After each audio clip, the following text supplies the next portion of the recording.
I defend Justin Baldoni in this lawsuit with Blake Lively because I think she's horrible and she's made up this whole thing because she tried to steal his movie. Oh, she's a creative force. She's a genius.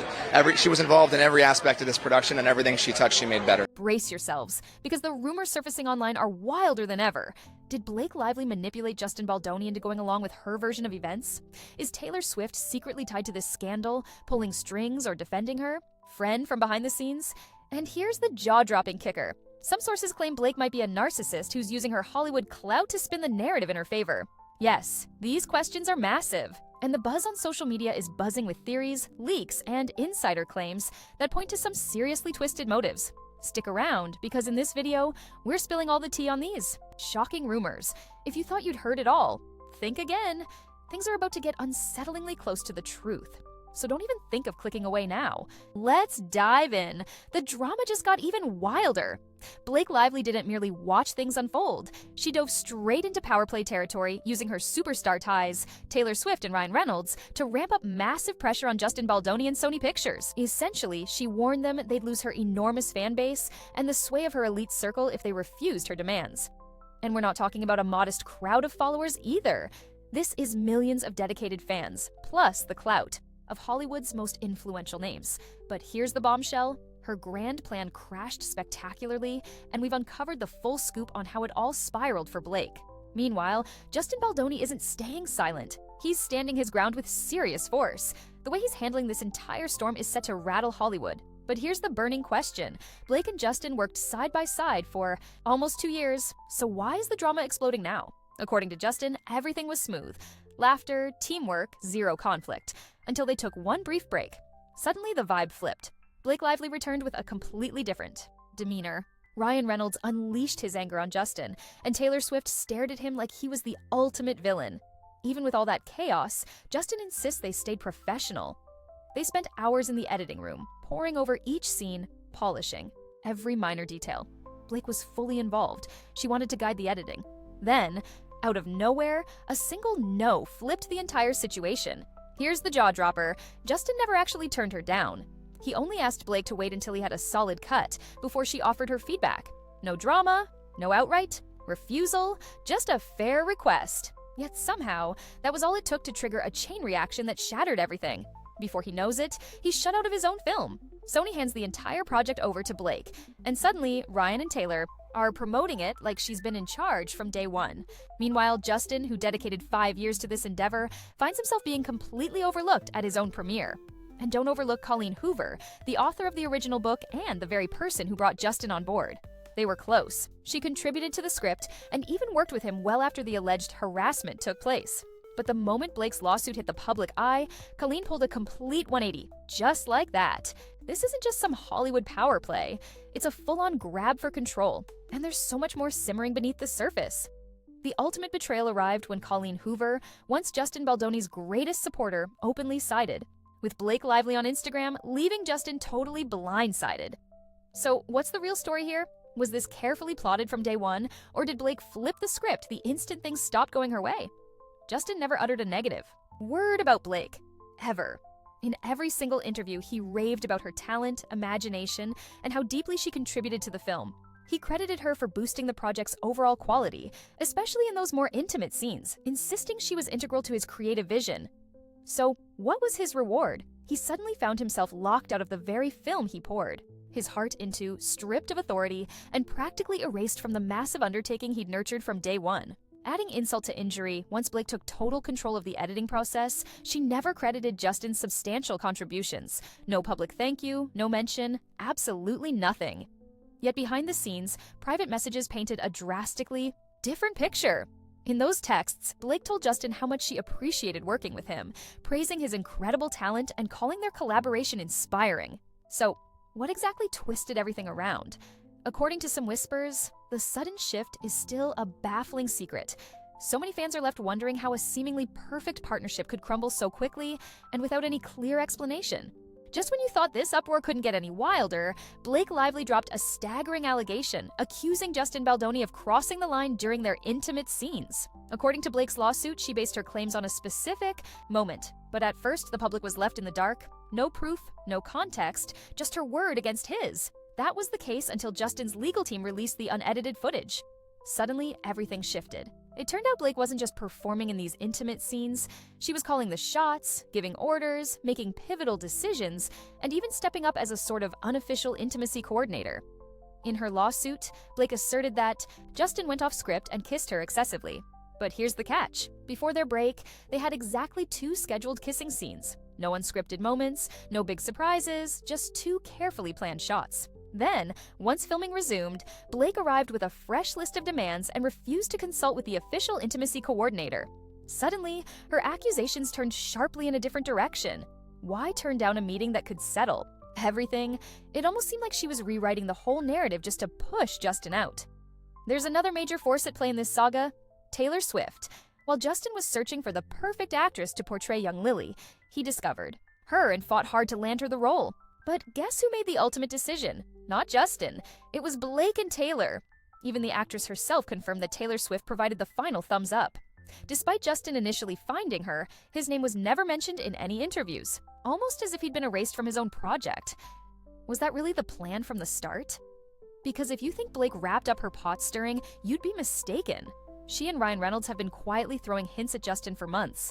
So subtle, most people wouldn't catch them. But once you connect the dots, everything suddenly becomes clear. Let's rewind to the very beginning and find out what truly happened behind the scenes. From the outset, Ryan Reynolds got deeply involved, reportedly modifying the script and teaming up with Blake to overhaul multiple segments, something almost nobody else in that position would be allowed to do. Yet, with Blake involved, standard rules apparently went out the window. From day one, Blake and Ryan lobbied for constant rewrites, revising lines at every turn, and stirring up major tension.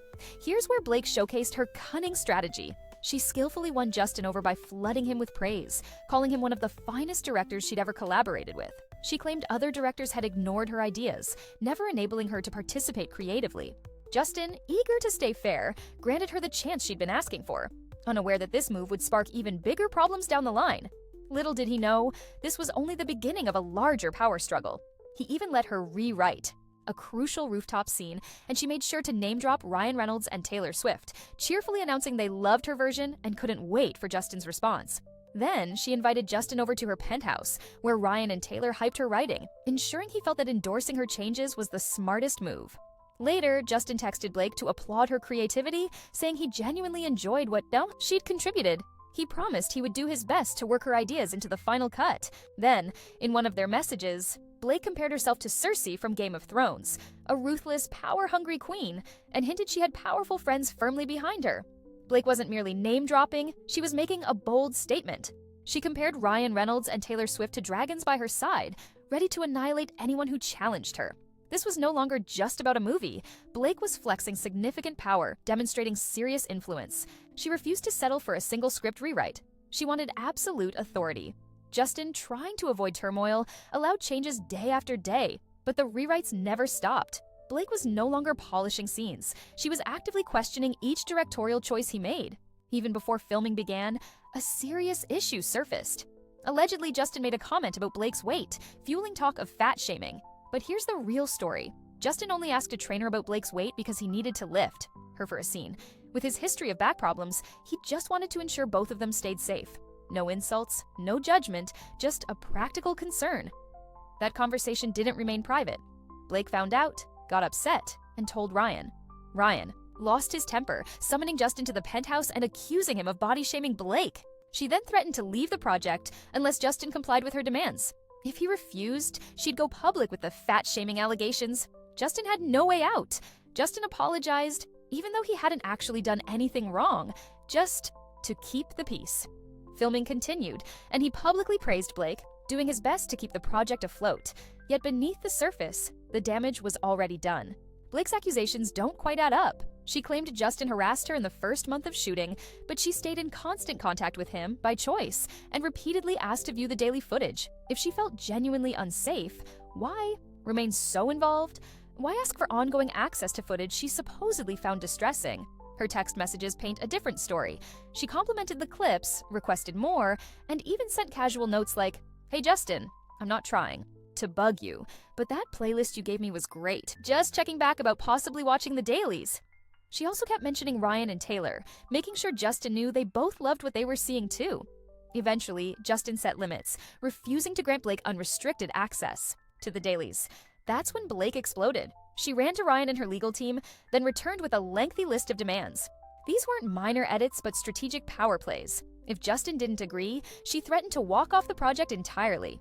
With hundreds of people's jobs hanging in the balance, Sony was left dumbfounded. It was suddenly obvious. Blake wasn't just another actor on set.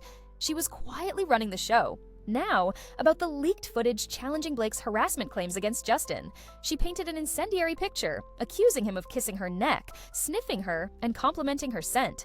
But the raw, unedited film told a different story. Unaware that audio was rolling the whole time, Blake thought she could level accusations without repercussion. When the real recordings surfaced, her allegations collapsed. In reality, both she and Justin stayed in character, following Blake's suggestion to keep rolling so the scene would appear more romantic in slow motion. Between takes, they bantered, laughed, and chatted casually, revealing no trace of inappropriate conduct from Justin. There's no sign of unease or tension, just two actors delivering their scene. They joke about dramatic slow-motion shots and even praise each other's real-life romances. Once the director yelled, "Cut!" everything ended right then. No lingering, no inappropriate actions. In fact, Blake was the one who wanted to add lines to make the moment seem more romantic, in slow motion. Despite all that, Blake still accused Justin of harassment and brought up alleged body shaming. She even convinced Ryan that Justin was the villain. Keep this in mind, Ryan and Justin had never collaborated before, so Blake shaped Ryan's entire view of Justin right from day one. Strange changes appeared in the script. Why would Ryan Reynolds, who had never worked with Justin, fashion a character that mimicked him? Because Blake had already shaped Ryan's view behind the scenes. The subtle references to Justin's back issues and body worries weren't random. They stemmed from the off-camera drama Blake manufactured. Justin, who had a reputation for championing women's causes on his podcast and being gracious in real life, suddenly became the villain in Blake's lawsuit. Why? Possibly because he owns the rights to the sequel. If Blake tilts things in her favor, she could direct the next installment herself. Is it all just a coincidence? Or was this her goal from the start? From the start, Blake had a powerhouse crew at her back. Her husband Ryan Reynolds and Taylor Swift. So when Brandon, who plays Atlas, took to Instagram to endorse Blake's lawsuit, defending her, you couldn't help but wonder why. Justin was the very person who helped him secure that role in the first place. Meanwhile, Justin remains resolute, asserting he's been wrongly maligned. The betrayal cuts deep. He recalls one particularly vulnerable day on set. Sony pressured him over a wardrobe issue, and it was Blake who comforted him. Now, that same instance of solace is reportedly being weaponized against him in the legal battle. So here's the million-dollar question. Was this entire circus orchestrated to sideline Justin Baldoni, or did long-simmering grudges finally erupt? Are we dealing with secret alliances, possible hush money, and even a certain pop megastar pulling the strings from the shadows? One thing's for sure, the legal showdowns are just getting started, and there's no telling how deep this rabbit hole goes. Make sure to drop your theories in the comments, hit that like, and subscribe if you're dying for more jaw-dropping updates. Trust me, you won't want to miss what's coming next.